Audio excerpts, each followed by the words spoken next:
오늘 새벽 저 앞에 나오신 성도님들 환영하고 축복합니다. 오늘 계속해서 이 특별 새벽기도회, 신년 맞이 새벽기도회 저희 진행하고 있습니다. 오늘 하나님 말씀은 시편 2장 말씀입니다. 시편 2장 말씀. 저희가 주님의 처소로 거하실 처소로 지어져 가는 교회가 되기 위하여 저희 자신이 주님의 처소가 되기를 원합니다. 그래서 주님의 처소로 지어져 가기 위하여서 어떻게 주님 앞에서 그리고 주님과 함께 동행을 해야 되나 하는 것을 저희가 계속 살펴보고 있습니다. 오늘 말씀은 시편 3장 말씀입니다. 시편 3장 제가 받들어 읽도록 하겠습니다. 여호와여, 나의 대적이 어찌 그리 많은지요. 일어나 나를 치는 자가 많으니이다. 많은 사람이 나를 대적하여 말하기를 그는 하나님께 구원을 받지 못한다 하나이다. 여호와여, 주는 나의 방패시요 나의 영광이시요 나의 머리를 드시는 자이시니이다. 내가 나의 목소리로 여호와께 부르짖으니 그의 성산에서 응답하시는도다. 내가 누워 자고 깨었으니 여호와께서 나를 붙드심이로다. 천만인이 나를 에워싸 진친다 하여도 나는 두려워하지 아니하리이다. 여호와여, 일어나소서. 나의 하나님이여, 나를 구원하소서. 주께서 나의 모든 원수의 뺨을 치시며 악인의 이를 꺾으셨나이다. 구원은 여호와께 있사오니 주의 복을 주의 백성에게 내리소서. 아멘. 네, 오늘은 순간마다 주를 믿는 행위에 대해서입니다. 저희가 계속해서 주의 처소로 이제 바꿔가며 자라가기 위해서 저희는 주님의 이 뜻과 주님의 그 틀 안에 들어있어야 된다. 그리고 두 번째로는 저희가 주님의 아들됨을 믿고, 그리고 또한 진짜 주님의 아들인 예수 그리스도께 나아가 저희 자신을 의탁하며 주님을 찾아야 된다라는 것이었고, 그리고 오늘 세 번째는 순간마다 주를 믿는 그러한 행위를 하며 살아야 된다는 것입니다. 순간마다 주를 믿는 행위. 그리고 그 순간이라는 것은 그때마다 어려울 때, 그리고 기쁠 때, 특히 어려울 때일수록, 특히 주님을 믿기 어려울 때일수록, 그 순간일수록 주를 믿고, 그리고 주를 믿었다면은 주를 찾는 행위를 해야 된다는 것입니다. 그게 저희를 주님의 처소로 바꿔가는 훈련이고, 그리고 그렇게 함으로써 주님을, 살아계신 주님을 경험하게 되는 겁니다. 그래서 오늘은 이 순간순간마다 주를 믿는 행위에 대해서 나누고자 합니다.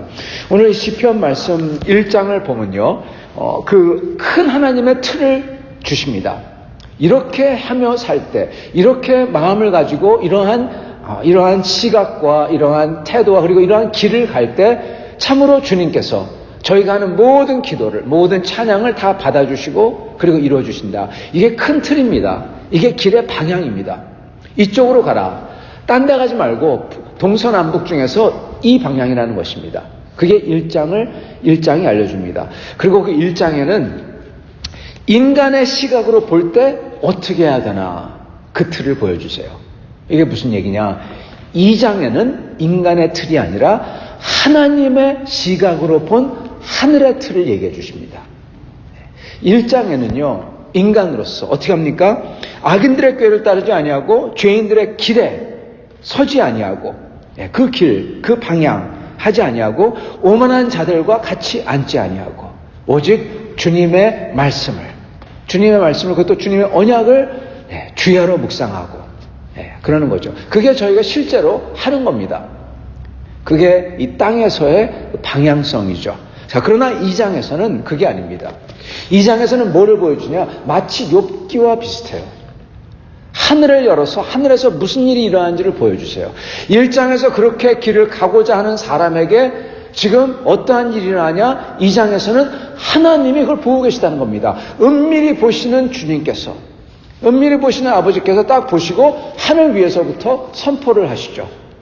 딱 보니까, 하나님이 보시니까 그 하나님의 사랑하는 사람을 대적하는 사람이 다 보이고, 다 보이는 겁니다. 그들에게 선포를 하면서, 경고를 하면서 하나님의 아들된 자들에게 하나님이 약속을 하시고 명령을 주시죠. 그게 뭡니까? 아들됨을 믿어라. 그리고 내게 구하라. 그게 하늘에서 일어나고 있는 하늘의 틀입니다. 이렇게 일어나고 있다는 겁니다. 자, 그렇다면 그렇게 그 주님의 길에서 주님의 방향성으로 걷기를 작정하고, 그리고 하나님의 틀, 그 하나님의 천상에서 일어나는 걸 갖다 안다면은 사실 성도 여러분, 기도 응답이 다 된 겁니다. 사실은 그게 끝난 거죠. 어떻게 보면 욥기의 문제는 욥이 하늘에서 일어난 일을 모르기 때문에, 안 보이기 때문에 사실 40장까지 욥이 계속 스트러글 하는 거예요. 안 보이니까, 하나님 기도해도 안 들리니까. 근데 사실 이미 답은 2장에서, 욥기 1장에서 다 났잖아요. 하나님이 하늘에서 다 결정하신 겁니다. 사단이 암만 그래도 시간이 한정이 있고 하나님이 그 어떠한 이유 때문에 욥에게 영광을 주시기 위해서 이걸 다 하셨고 끝에 가면 영광이에요. 이미 끝을 안다는 겁니다. 결정 났다는 겁니다. 이미 끝이. 근데 욥은 몰라요. 그렇기 때문에 40장까지 계속 기도하는 겁니다. 자, 우리도 마찬가지입니다. 시편에서 지금 하나님의 answer가 응답이 벌써 끝장이 난 겁니다. 그게 무엇입니까? 시편 2장에 보면은 내게 구하라, 내가 이방 나라를 내게 주리라. 땅 끝까지도 다 주리라. 구하라. 왜냐? 네가 내 아들이다, 내 딸이다. 기도 모든 응답이 다 끝난 겁니다. 이미. 즉 시편에 있는 모든 기도의, 모든 찬양의, 모든 간구를 벌써 처음부터 첫 장에, 첫 머리에 다 응답을 해놓고 계세요. 그리고 이게 시편 150편에 반복이 됩니다. 시편 150편은 무엇입니까? 찬양하라. 그를 찬양하라. 왜요? 모든 게 다 끝났거든요. 모든 게 다 승리했거든요. 그래서 이 첫 머리부터 우리 주님은 승리를 알려주시고 선포하시고 그리고 나가는 겁니다. 이게 사실 신앙생활하고 똑같습니다. 저의 신앙생활도 어떻습니까? 예수 그리스도 안에서 저희는 주님이 십자가를 지시고 부활 승리했기 때문에 승리가 벌써 우리 거예요. 이거 똑같습니다. 원리가. 그러나 어떡합니까? 끝에 가서 시편 150장 저희가 주님을 만나는 때 그때 가서 진짜 승리를 맛볼 수 있기 때문에 그 다음부터는 어떠한 일이 일어나냐? 시편 3장처럼 그때마다 순간순간마다 주를 믿고 주를 찾아야 되는 겁니다. 이미 하나님께서 내 아들이라고 선포하시고 이미 하나님께서 다 보고 계시고 하늘에서부터 하나님께서는 이미 결정하셨고 택하셨고 그리고 하나님이 우리에게 응답을 하시고 손을 뻗치시지만 그렇지만 다시 천상에서 다시 이 실제 생활로 지구로 돌아와서 어떠한 일이 납니까? 3장 아들 압살롬이 다윗을 배반해요. 비참한 거죠. 가장 비참한 거죠. 어디 가서 아무 소리 못하는 거죠. 자기 아들이 자기를 죽이려고 드는데 뭐라고 말을 할 수가 있겠습니까? 다른 사람에게. 그러한 일이 일어나고 있어요. 가장 비참한 것. 거길로 돌아옵니다. 마치 하나님이 욥기에서 다 결정했지만은 딱 돌아오면 어떤 일이 합니까? 가장 비참한 일이 일어난 것처럼. 땅에서는 그러한 일이 일어난다는 것입니다. 그렇게 하늘에서 다 결정이 났는데 땅으로 돌아오면 그러한 일이 있어요. 자, 이 속에서 어떻게 할 거냐? 바로 3장의 시작입니다.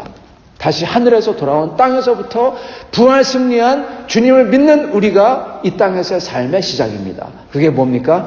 이 현실이 이렇다는 거예요. 죄로 찌든 이 현실. 이 속에서 어떻게 합니까? 기도해야 된다는 겁니다. 순간순간마다 주를 찾고 그리고 주를 믿어야 된다는 겁니다. 그게 시편 3장이 가르쳐주고 있는 거예요. 그 자체가. 거기에 있는 그 자체가. 여호와야 나의 대적이 어찌 그리 많은지요. 이게 현실입니다.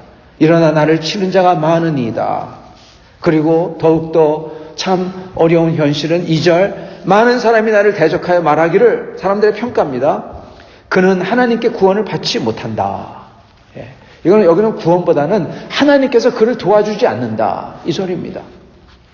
그는 하나님이 도와주지 않는다. 암만 그래도 그 사람 끝났어. 이 소리입니다. 자, 그랬을 때 어떻게 해야 될까? 여러분, 순간마다 주를 믿는 행위를 해야 된다는 겁니다. 순간마다. 그게 어떠한 순간이든. 심지어 사람들이 하는 말이 하나님께 구원을 받지 못한다. 하나님이 도와주지 않는다. 그러는 순간 사람들의 입에서 그러한 말이 나올 정도로 사람 눈에 그렇게 보이니까 그럴 정도로 되는 순간에 어떻게 합니까? 그런 순간에 주를 믿는 행위를 해야 된다는 겁니다.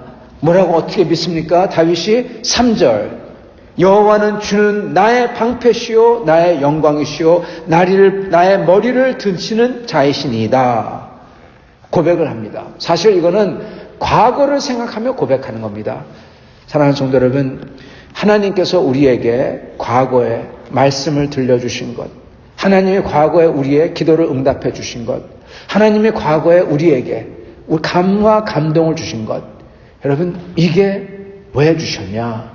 이렇게라고 주신 거예요. 하나님께서 우리에게 특별한 것을 어떠한 마음의 감화나 어떠한 일이나 이걸 주신 이유가 뭐냐? 우리로 하여금 그 하나님의 신실하심과 살아계심과 도우심을 기억하라고. 어려울 때를 대비해서 주신 겁니다, 사실은. 마치 어려울 때를 대비해서, 병을 대비해서 예방주사를 맞듯이 하나님께서는 우리를 위해서 과거의 역사를 해주신 이유가 뭐냐? 어려울 때 그것을 기억하고 이기라고. 그 이유입니다. 지금 다윗은 무엇을 기억합니까? 과거를 회상하며 기억하는 거예요. 주는 나의 방패시고 도움을 받았거든요. 나의 영광이시고 나의 머리를 드시는 자신입니다. 압살롬에 쫓겨갈 때 다윗은 기억하는 겁니다. 자기의 그 수많은 세월 동안에, 사울에게 쫓겨다닐 동안에 하나님이 자기의 방패셨고 자기의 영광이었고 자기를 왕이 되게 하고 이렇게 해주셨고, 그리고 자기의 머리를 순간순간마다 질 것 같을 때 들어주시고 이기게 해주시고 그러셨던 분입니다. 기억하는 겁니다. 고로 과거에 하나님이 이러셨으니까 고로 어떡합니까? 4절, 내가 주님께 내가 나의 목소리로 여호와께 부르짖으니 그의 성산에서 응답하시는도다.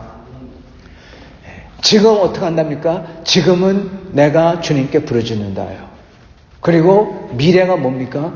주님께서 나에게 응답하신답니다. 저희는 이 세상 삶을 살면서 주님의 은혜를 기억해야 됩니다. 왜 기억하냐? 감사하기 때문에, 그게 하나님께 영광을 돌리기 때문에 기억해야 되고, 그리고 또 다른 이유는 저희가 어려울 때, 심지어 세상 사람들이 봤을 때 저건 끝났어, 저건 틀렸어, 그렇게 했을 때 그때 하나님께 구하며 하나님의 이름을 부르기 위해서입니다. 하나님께서 이렇게 신실하신 하나님을 기억하며 지금도 나의 기도를 들으신 하나님을 기억하며 기도하는 겁니다. 그랬을 때 그 믿음이 소망으로 변해요. 바로 주님께서 주의 성산에서 응답하신다입니다. 여러분, 그게 맞습니다. 왜냐? 주의 성산에서 응답하신다가 바로 시편 2장이에요. 다윗은 그것을 보지 못했지만 믿음으로 그걸 고백하는 거예요. 그리고 진짜로 하늘에서는 이미 하나님께서 시편 2장에서 주의 성산에서 주님이 계신 곳에서 응답하시고 계시고 있었어요. 그래서 다윗은 5절, 6절 그렇게 고백합니다. 내가 누워 자고 깨었으나 여호와가 나를 붙드셔 주시고 천만이 나를 에워싸고 있어도 나는 두려워하지 아니하리로다. 그러시면서 7절 외에 여호와여 일어나소서, 8절에 구원은 주께 있사오니 주의 복을 내려주소서, 이렇게 구하는 것입니다. 사랑하는 성도 여러분, 우리가 주님 앞에 나아가 구할 때 주님을 찾으며, 그리고 순간순간마다 특히 다른 사람들이 말하기를 이렇게 이러한 상황에서 저희가 구할 때 주님께서 기뻐하시는 것입니다. 주님의 뜻을 저희 속에서 이루시는 것입니다. 사랑하는 성도 여러분, 구하시기 바랍니다. 내 영혼아 구하라, 내 영혼아 주를 찬양하라, 그리고 주의 모든 은택을 잊지 말지어다 하신 것처럼 잊지 마시고 구하시고, 그럼으로써 하나님에게는 영광을 돌리고 천국에서 모든 천군 천사 보는 앞에서 영광을 돌려드리고, 그리고 저희 삶 속에서는 그 살아계신 하나님의 능력과 은혜를 받게 될 것입니다. 이러한 여러분과 저가 될 수 있기를 간절히 축원합니다. 같이 기도하겠습니다.